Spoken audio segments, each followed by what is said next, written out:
très étonnant aujourd'hui pour moi, c'est de penser que j'ai modifié le destin de plein de gens. Uniquement parce que j'ai pris la décision un jour de me faire plaisir en créant ma propre voiture, ma propre carrosserie. Et ce qui est très étonnant, c'est de voir le destin de plein de gens qui ont participé à l'aventure, qui se sont totalement transformés. Il n'y a jamais eu d'harmonie entre les moyens financiers et les moyens humains pour que cette marque puisse vivre et produire des voitures correctement. C'est un peu le gros regret que j'ai, et surtout en pensant aux gens qui ont fait Venturi, qui sont des gens que je considère moi comme étant extraordinaires dans leurs compétences.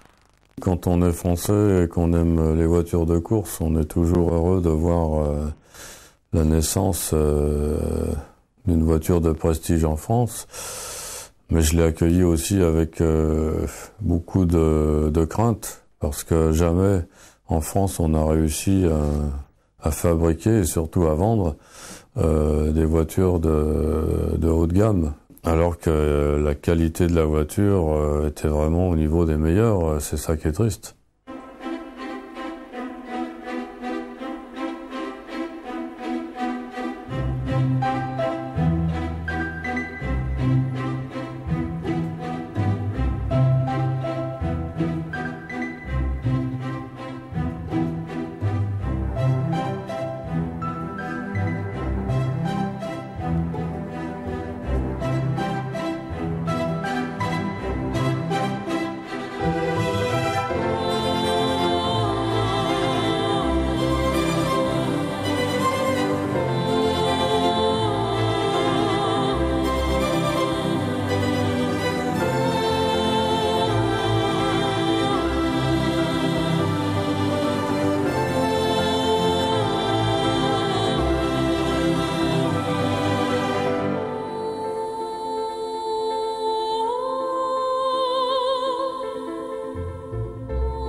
Venturi, la marque Augerfaux se fait connaître dès 1985 sous le nom de MVS, Manufacture de voitures de sport.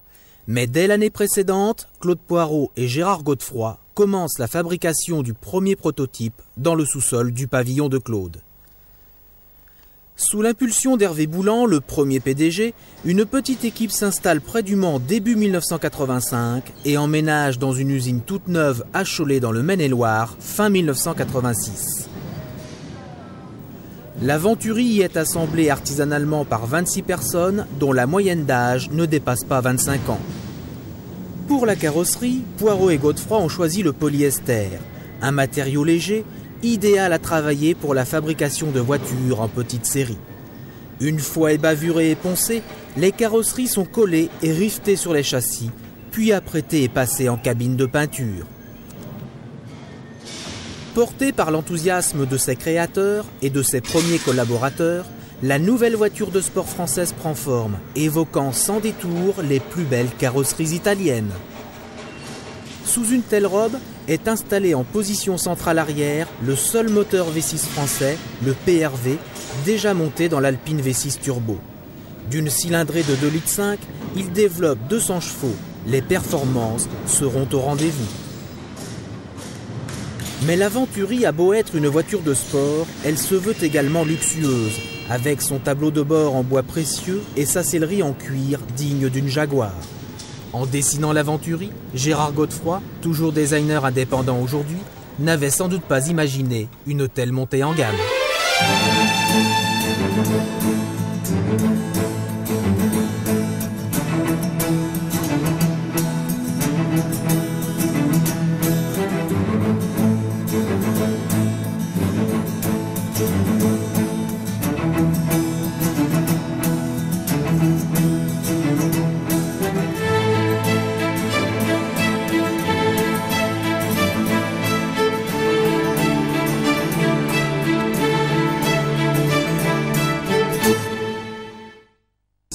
est parti d'une rencontre entre Claude Poirot et moi, puisque nous travaillions ensemble chez Heuliez, chacun dans notre domaine. Lui, c'était le domaine des méthodes de fabrication, et moi, c'était le design, qu'on appelait plutôt le style automobile à cette époque-là.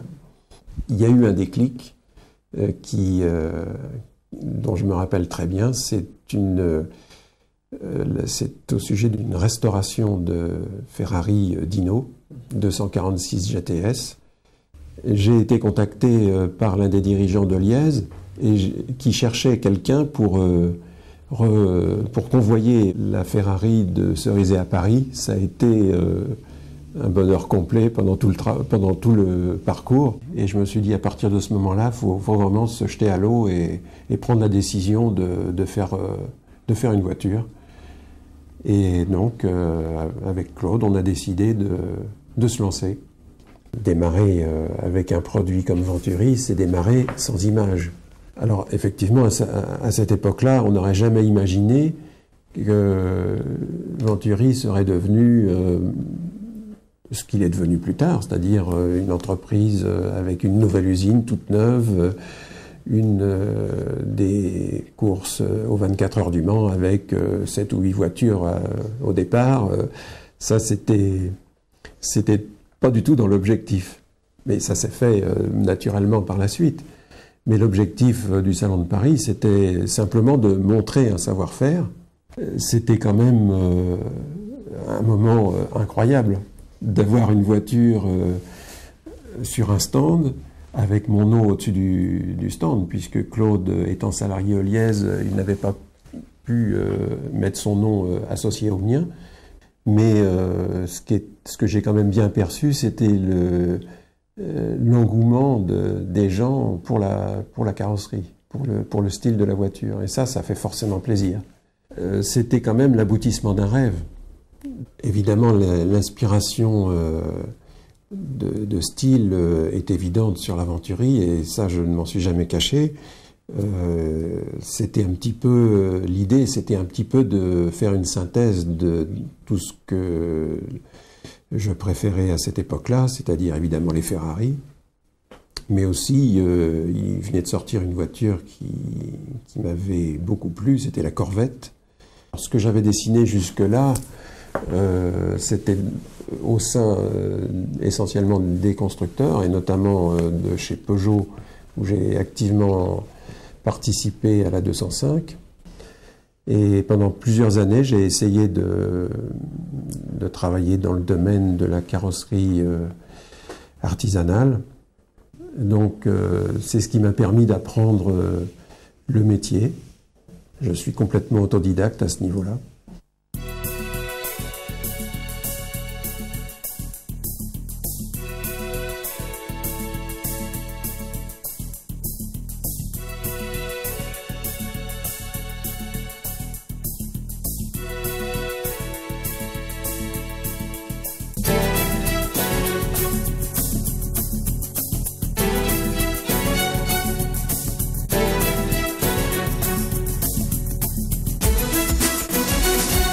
Début 1991, Venturi déborde d'ambition et quitte Cholet pour une usine plus grande installée à Couéron en Loire-Atlantique.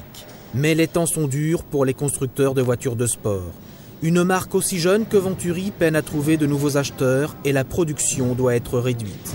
Après avoir fabriqué 114 voitures en 1990 à Cholet, record absolu, le petit poussé des constructeurs français n'en sortira que 71 à Couéron en 1991 et une trentaine les années suivantes. La crise économique n'explique pas tout. Mieux gérée et recentrée sur une progression plus réaliste, la firme n'aurait sans doute pas connu une histoire aussi chaotique, marquée par la valse de ses PDG. Après avoir lui-même dirigé l'entreprise de 1988 à 89, Claude Poirot finira par démissionner en 92. En profond désaccord avec le programme engagé en Formule 1. Il est aujourd'hui retiré des voitures et vit hors de l'Hexagone. En présentant la très belle Atlantique 300 en 1994, le 7e PDG, Hubert Ronnel, pense sincèrement pouvoir redresser la marque. Il n'y parviendra pas. Et Venturi passera fin 1996 dans les mains d'un groupe thaïlandais sans plus de succès. Au total, Venturi aura produit environ 550 voitures de route. Elle continue à faire rêver.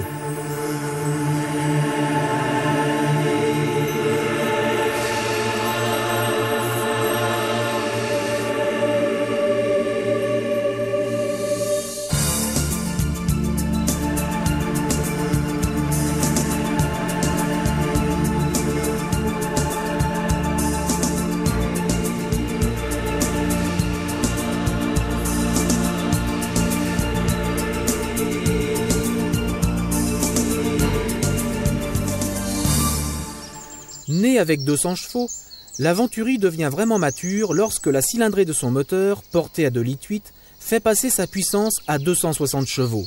La série limitée des 260 LM, reconnaissable à leur teinte reprise des 500 LM engagés aux 24 heures du Mans en 1993, se distingue également par leur tableau de bord recouvert de carbone et leur siège récaro. Quant à l'élégant et astucieux cabriolet conçu par Gérard Godefroy, il se passe de capote. Elle est remplacée par 2 demi-toits en polyester qui se rangent sous le capot avant et la lunette arrière s'efface totalement. Des atouts supplémentaires pour des voitures qui ne manquent pas de qualité?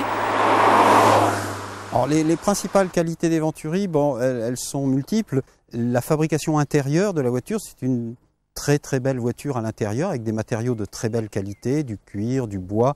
Après, bon, il y a la souplesse et la facilité d'utilisation du moteur turbo qui fait que même pour un conducteur non sportif, une Venturi peut être conduite à bas régime et sans être désagréable. On peut rouler à 1500 tours avec une Venturi, à 2000 tours sans à-coups. C'est une voiture de sport qui est très docile et très utilisable. Dans les qualités, il y a le fait que c'est une voiture exclusive et donc presque unique dans chaque modèle, entre la couleur extérieure, le cuir intérieur, la teinte du cuir, les boiseries. C'est une des rares voitures aujourd'hui qu'on peut acquérir en se disant qu'on a quasiment la seule au monde dans ce coloris et dans ce modèle. L'Atlantique 300, dernière Venturi dessinée par Gérard Godefroy, restera l'une des plus belles GT jamais construites. Elle utilise le châssis de la grosse 400 GT et son moteur V6 de 3 litres développe 281 chevaux. Les derniers exemplaires construits en 1999 ont été motorisés par le nouveau V6 PSA Renault dans une version biturbo délivrant 310 chevaux. À mon avis, il n'y a pas de Venturi idéale, comme il n'y a pas de voiture idéale, toutes marques confondues.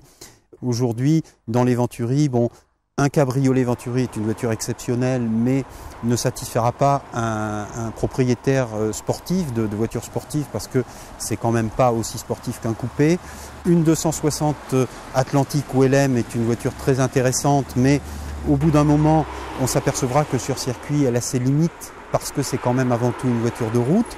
Une 400 est une voiture extraordinaire qui sur circuit donnera beaucoup de satisfaction, mais qui sur la route n'est pas aussi confortable qu'une 260. Ce qui fait que, à mon avis, l'idéal aujourd'hui, c'est de posséder plusieurs Venturi.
Une Venturi au Mans, tous les passionnés en rêvaient, comme Hervé Poulain, présent aux 24 heures 1994 avec la Tuile, une 600 LM décorée par le peintre Armand et toujours impressionnante sur un circuit.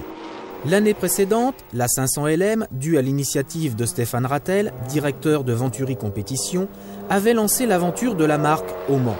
Mais le succès se refusa au Venturi, y compris en 1995, quand l'usine engagea une très rapide 600 SLM conduite par Gounon, Trévisiol et Paul Belmondo. La victoire allait venir des courses de GT. Il y a eu d'abord toute la catégorie qui a été relancée en course automobile par la création du championnat BPR, qui était un championnat réservé aux voitures de grand tourisme. Donc une voiture comme la Venturi, tout d'un coup, trouvait une catégorie de course dans laquelle elle pouvait s'exprimer avec des chances de gagner. Donc ça a lancé complètement la marque Venturi en compétition, ce nouveau championnat BPR. Dès la 3e course de la saison, disputée à Dijon, Ferté et Neugarten donnent à Venturi sa toute première victoire internationale. Le duo récidive à Spa en devançant de 12 secondes une Ferrari F40. La 3e victoire est signée Pescarolo. J'ai eu une proposition donc de Basso de conduire avec lui 1000 km de Paris, 1000 km de Montlhéry. Donc j'ai été ravi parce que c'était une course que j'avais gagnée à l'époque avec Matra et revenir dans une voiture compétitive était très intéressant. Et à la surprise générale, on a gagné. Donc je dis à la surprise générale parce que Montlhéry est très exigeant dans le domaine des suspensions, dans le domaine du châssis. Basso était à cette époque de l'année le seul qui avait une Venturi neuve et on est allé jusqu'à l'arrivée sans problème, on a gagné. Un exploit que Venturi aurait bien aimé réussir dans la discipline reine, la Formule 1. Tout à l'heure, son meilleur, c'était une 28,84.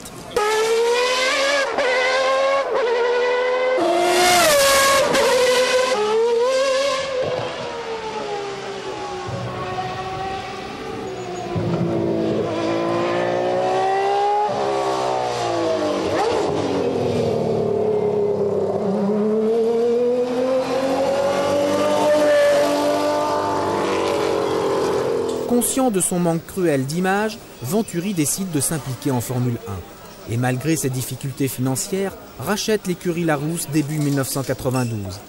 Les deux Venturi Lamborghini seront pilotés par Ukyo Katayama et Bertrand Gachot. Après la 6e place de ce dernier décrochée à Monaco, l'aventure F1 se termine prématurément, tout comme la tentative de s'engager au Paris-Dakar. Même les courses sur glace, ici avec Estelle Hallyday au volant, avaient tenté Venturi. Sur piste, Venturi aura eu l'audace de lancer le premier trophée proposé, clé en main, à des gentleman drivers. Identiques et entretenus à l'usine, selon l'idée de Stéphane Rattel, les Venturi Trophy de 400 chevaux donnent lieu à des courses spectaculaires dans une ambiance très décontractée. Ça tourne. C'est une évidence, on se sent bien autour d'une Venturi, au sein du trophée comme du club de la marque, fondé en 1988.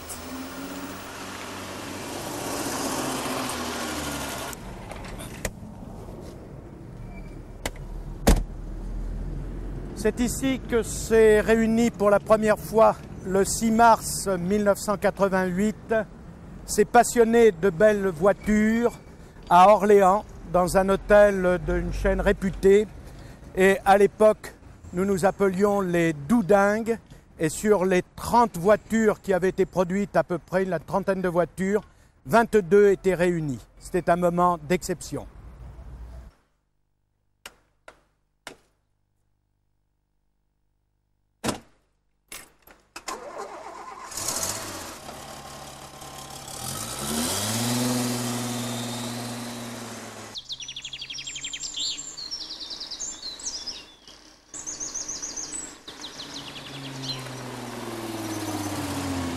J'ai découvert l'aventure Venturi à travers l'autojournal qui faisait l'écho des premiers essais.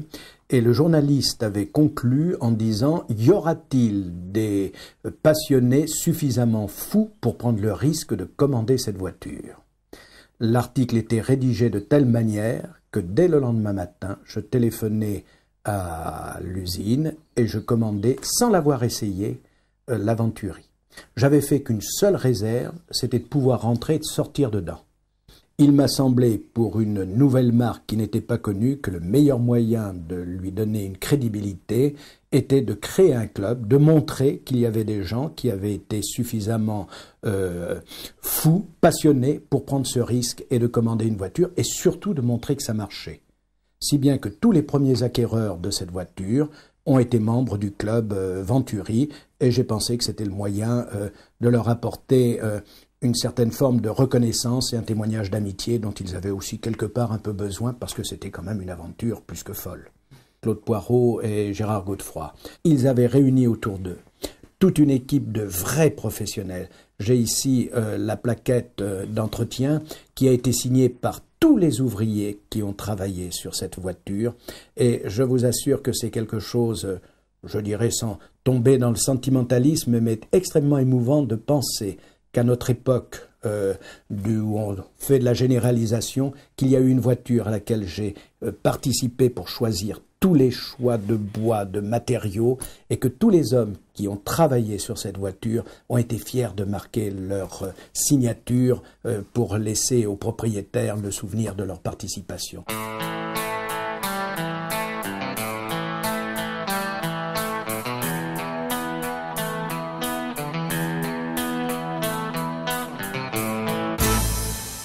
Donc aujourd'hui, le Club Venturi, c'est 80 passionnés avec lesquels on se réunit 7 à 8 fois par an sur divers circuits en Europe et à 80% en France. C'est la plupart du temps des week-ends composés de rallyes touristiques le samedi et d'une journée circuit le dimanche, comme aujourd'hui au Bugatti, dans le cadre des Journées Bleues, qui permettent, comme on le voit autour de nous, de rassembler à chaque fois l'intégralité des modèles.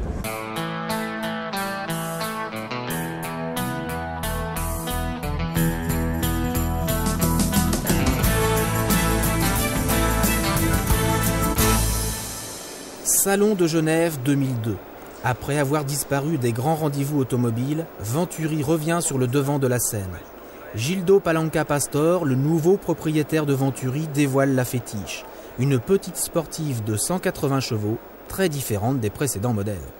Donc, est-elle en rupture en termes de design? Oui.